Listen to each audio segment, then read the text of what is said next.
Sudevaya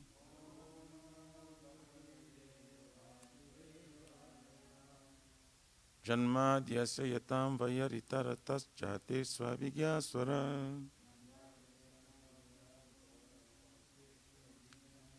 Tene brahma hridaya adhikavaye mujantija suraya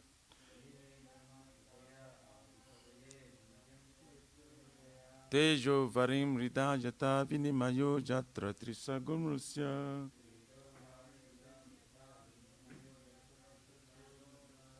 Dhamna svena sada nirhasta kuhakam satyang param dhimahi.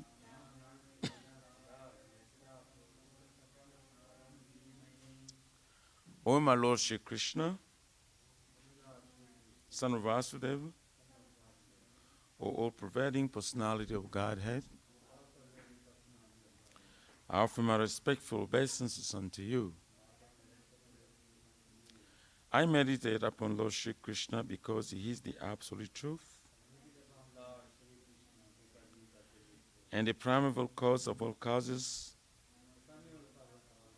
of the creation, sustenance, and destruction of the manifested universes. He is directly and indirectly conscious of all manifestations, and he is independent because there is no other cause beyond him. It is he only who first imparted the Vedic knowledge unto the heart of Brahmaji, the original living being. By him, even the great sages and demigods are placed into illusion, as one is bewildered by the illusory representations of water seen in fire,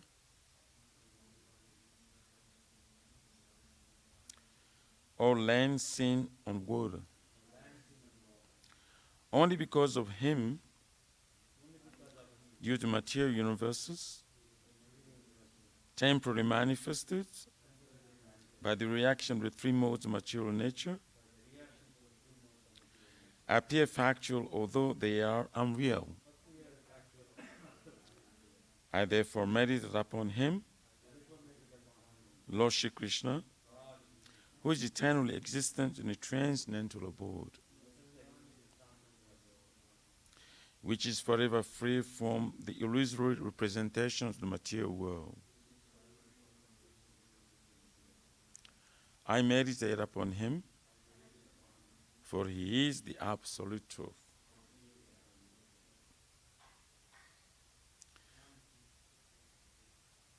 Dharma Prujita Kaitaputro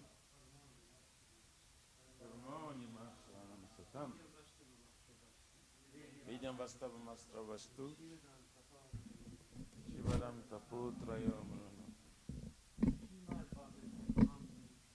Srimad Bhagavate Mahamuni Kimba Purerishva Sadyo Hridi Avarudya Tetra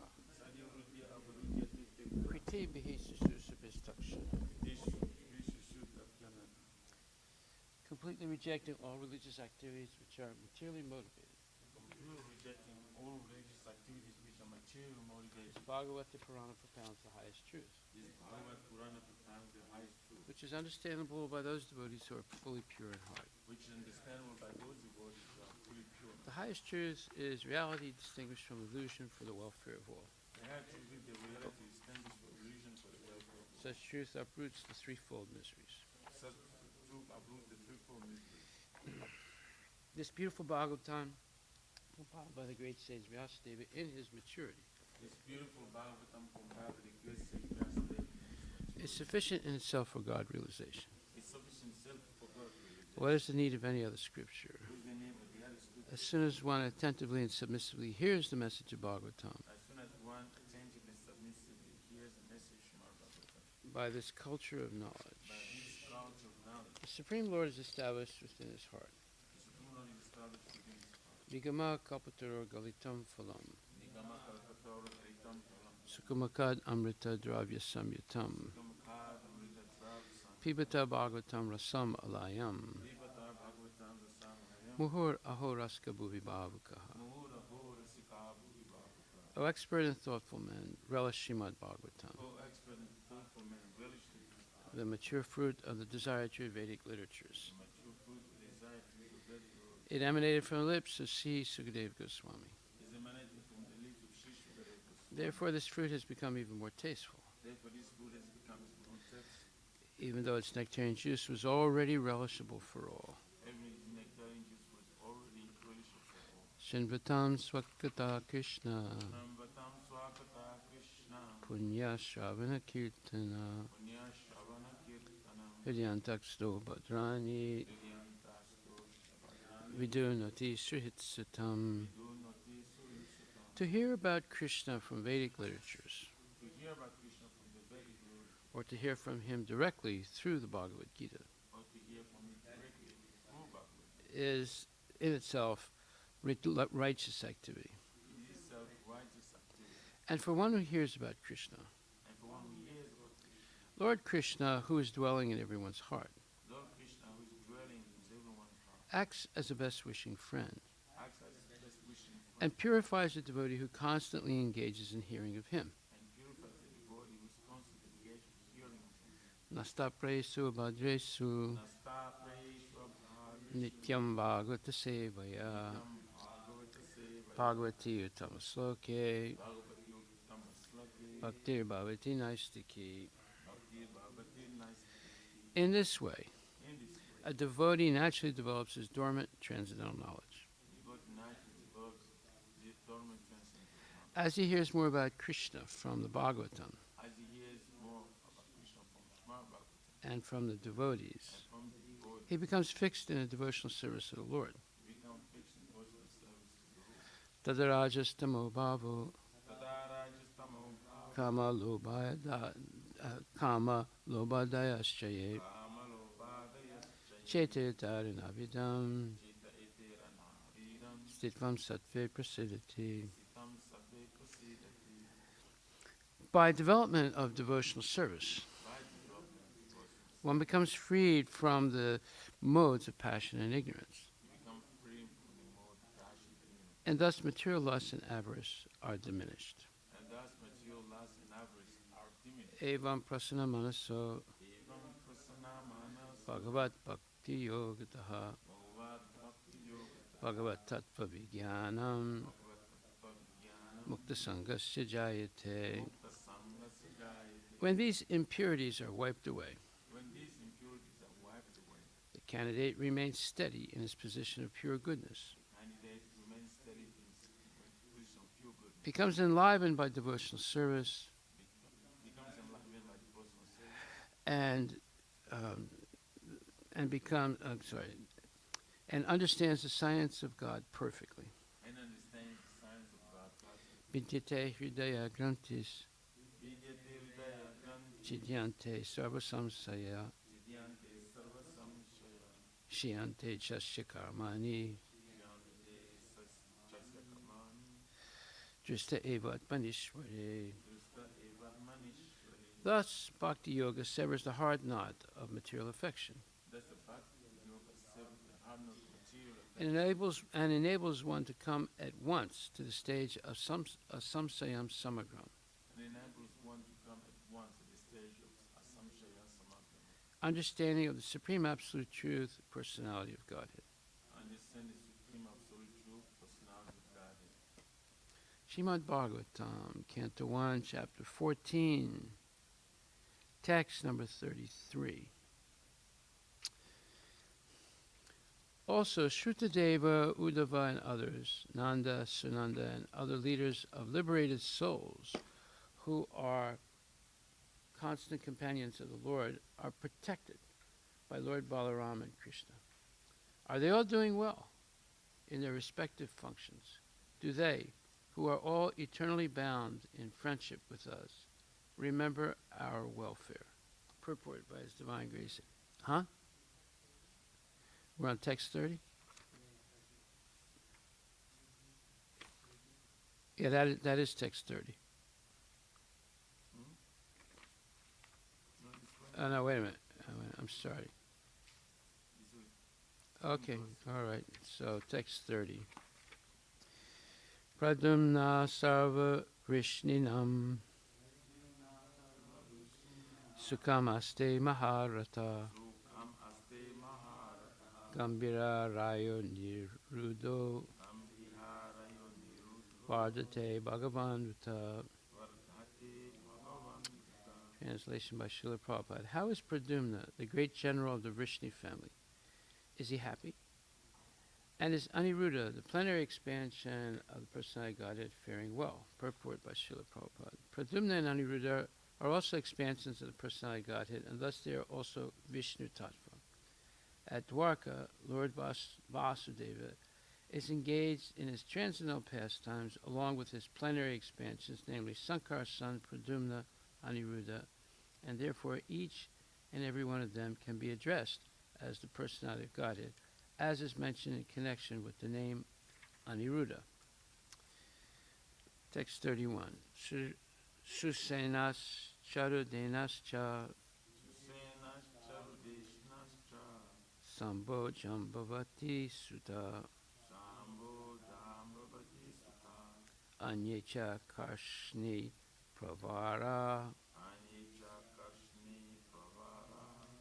saputra rishabhadaya. Are all the chieftain sons of Lord Krishna, such as Susena, Charudesna, Samba, and the son of Jambavati, Samba, the son of Jambavati, and Rishabha, along with their sons, all doing well? Purport by Srila Prabhupada. As already mentioned, Lord Krishna married 16,108 wives, and each of them had 10 sons.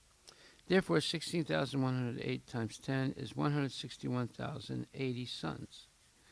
They all grew up, and each of them had as many sons as their father. And the whole aggregate was something near 1,610,800 family members of the Lord. The Lord is the Father of all living beings, who are countless in number. Therefore, only a few of them are called to associate with the Lord in his transcendental pastimes as the Lord of Dwarka on this earth. It is not astonishing that the Lord maintained a visible family consisting of so many members. It is better to refrain from comparing the Lord's position to ours, and it becomes a simple truth as soon as we understand at least a partial calculation of the Lord's transcendental position.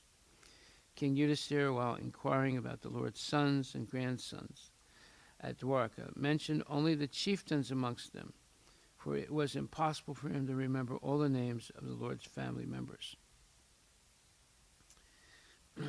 Well, this is an important statement that Prabhupada made. It says, it is better to refrain from comparing the Lord's position to ours. And it becomes a simple truth as soon as we understand at least a partial calculation of the Lord's transcendental position. So no one can understand a complete calculation of the Lord's transcendental position. But we can understand in general that the Lord has unlimited powers, infinite powers. Unless we accept that, we remain an atheist. Because we'll hear certain things and we'll say, oh, I can't believe that. That's not possible. Well, it's not possible for us. But everything is possible for Krishna. So as long as we want to limit Krishna and his powers to be subordinate to our limited thinking, then we remain an atheist. We don't really become a devotee. Text 32 and 33. Tataivanuchara sore Shruta devod davadaya Sunandananda sir sanya Yechan ye satvatar sabya Apiswastyasate sarve Rama Krishna Pujasraya Apismaranti Kushalam asmakam vadasorida. Also, Shrutadev, Uddhava, and others, Nanda, Sunanda, and other leaders of liberated souls who are constant companions of the Lord are protected by Lord Balaram and Krishna. Are they all doing well in their respective functions? Do they, who are all eternally bound in friendship with us, remember our welfare? Purport by His Divine Grace, A.C. Bhaktivedanta Swami Prabhupada. The constant companions of Lord Krishna, such as Uddhava, are all liberated souls, and they descended along with the Lord to this material world to fulfill the mission of the Lord. The Pandavas are also liberated souls who descended along with Lord Krishna to serve him in his transcendental pastimes on this earth. As stated in the Bhagavad Gita 4.8, the Lord and his eternal associates, who are also liberated souls, like the Lord, come down on the earth at certain intervals. The Lord remembers them all, but his associates, although liberated souls, forget due to their being tatastha shakti, or marginal potency of the Lord. That is a difference between Vishnu Tattva and Jiva Tattva. The Jiva Tattvas are infinitesimal potential particles of the Lord, and therefore they require the protection of the Lord at all times. And to the eternal servitors of the Lord is pleased to give all protection at all times. The liberated souls never, therefore, think themselves as free as the Lord or as powerful as the Lord, but they always seek the protection of the Lord in all circumstances, both in the material world and in the spiritual world. This dependence of the liberated soul is constitutional. For the liberated souls are like sparks of a fire that are able to exhibit the glow of fire along with the fire and not independently.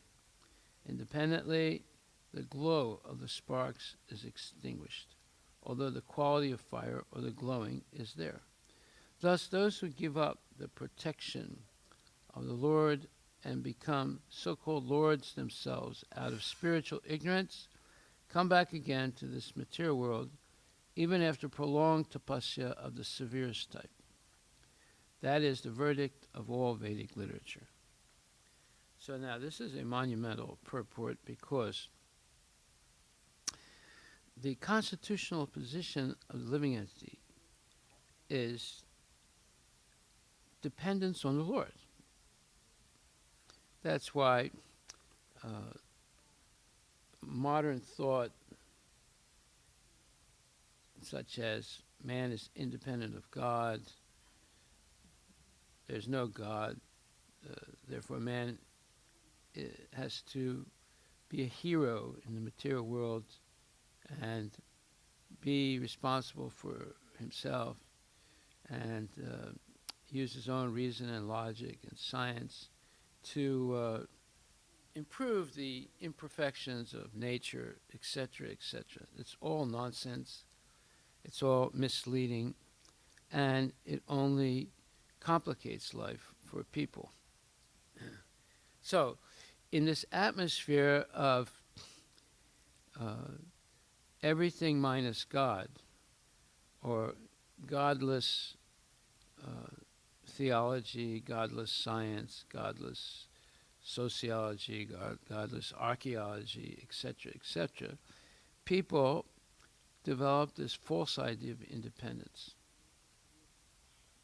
Due to that false idea of independence, they become more and more entangled in the karmic reactions to their sinful activities. At the same time, they're convinced that what they're doing is right.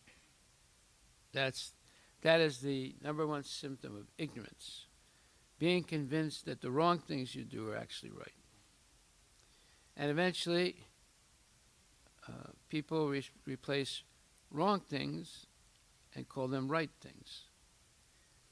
Just like now, some people think that abortion is a heroic act of a woman who should have complete control of her own body.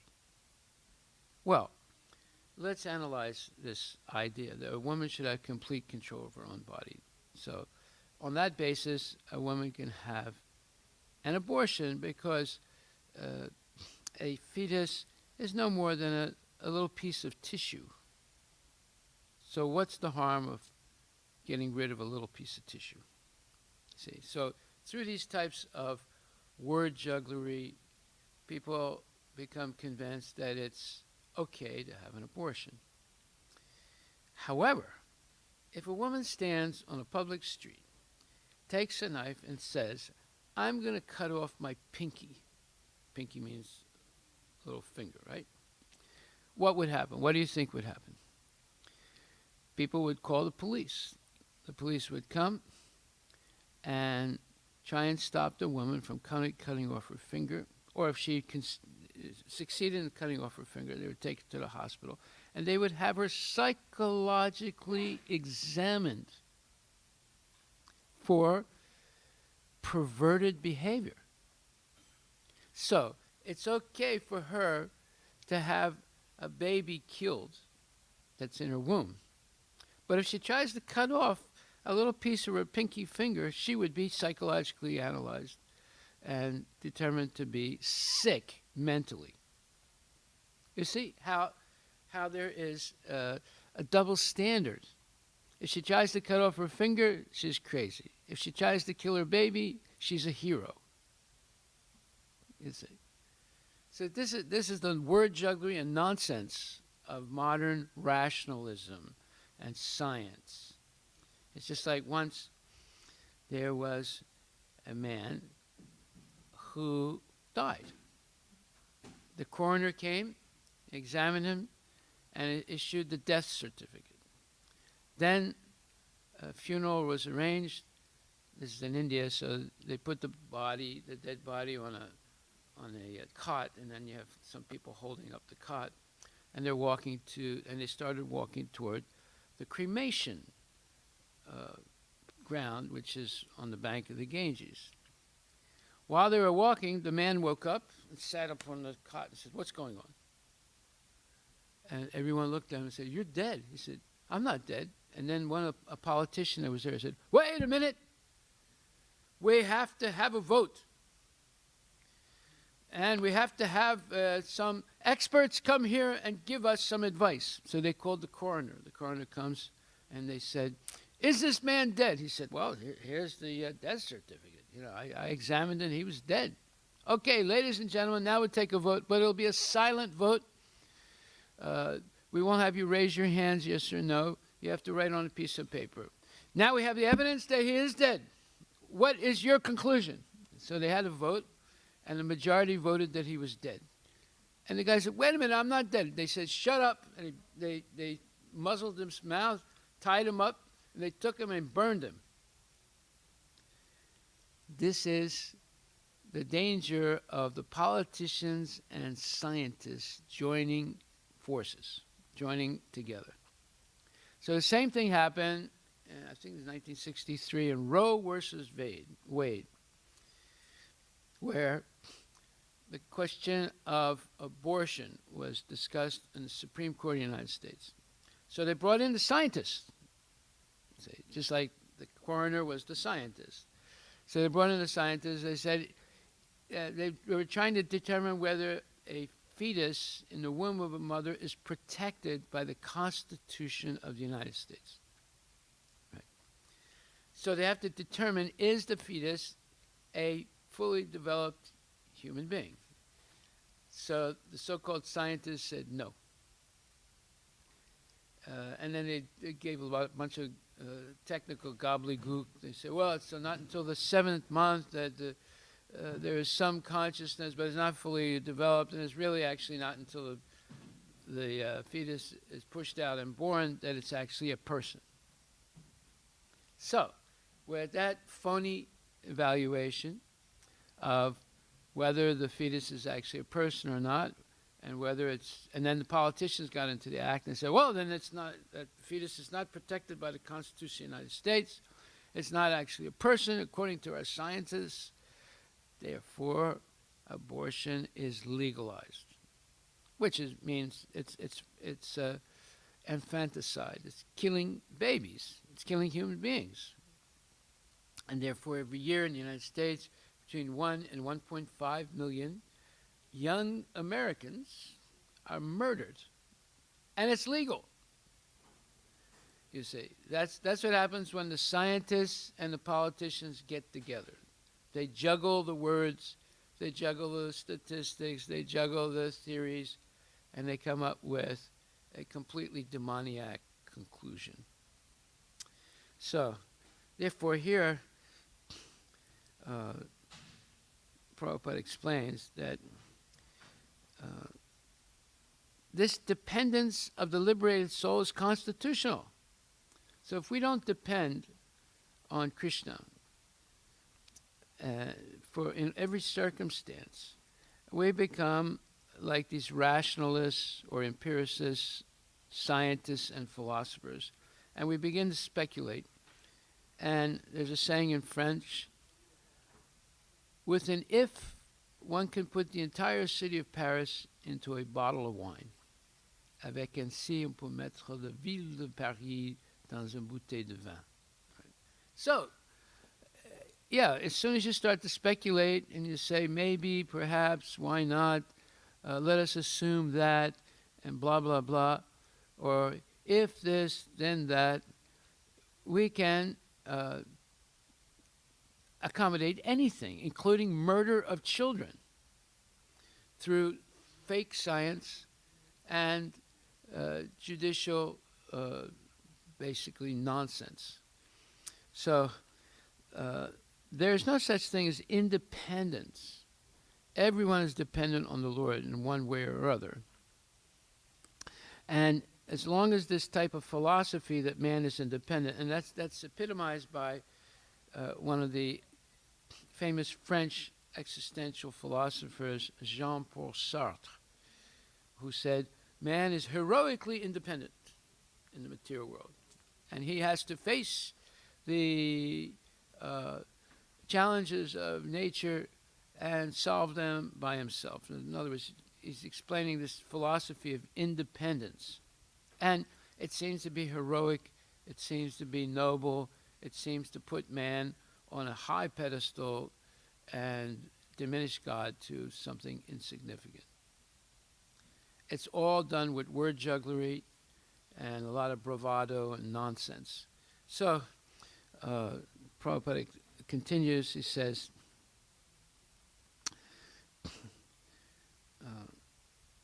the liberated souls never, therefore, think themselves as free as the Lord or as powerful as the Lord, but they always seek the protection of the Lord in all circumstances, both in the material world and in the spiritual world. This dependence of the liberated soul is constitutional. That means you can't change it. That's the way we're made.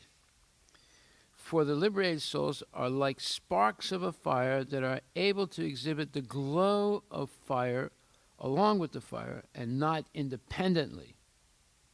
Independently, the glow of the sparks is extinguished, although the quality of fire or the glowing is there.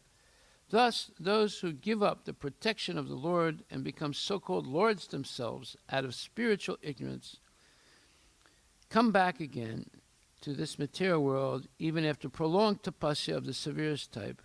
That is the verdict of all Vedic literature. So this is a very significant purport, and it's something that should be part of our regular preaching, because the opposite of this is part of the atheist preaching. Say, and they convince people who have no knowledge that we're all independent. There's no such thing as God.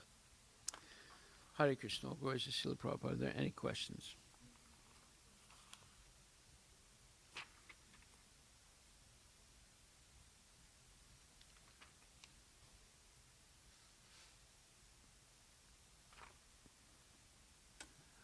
Okay, thank you very much.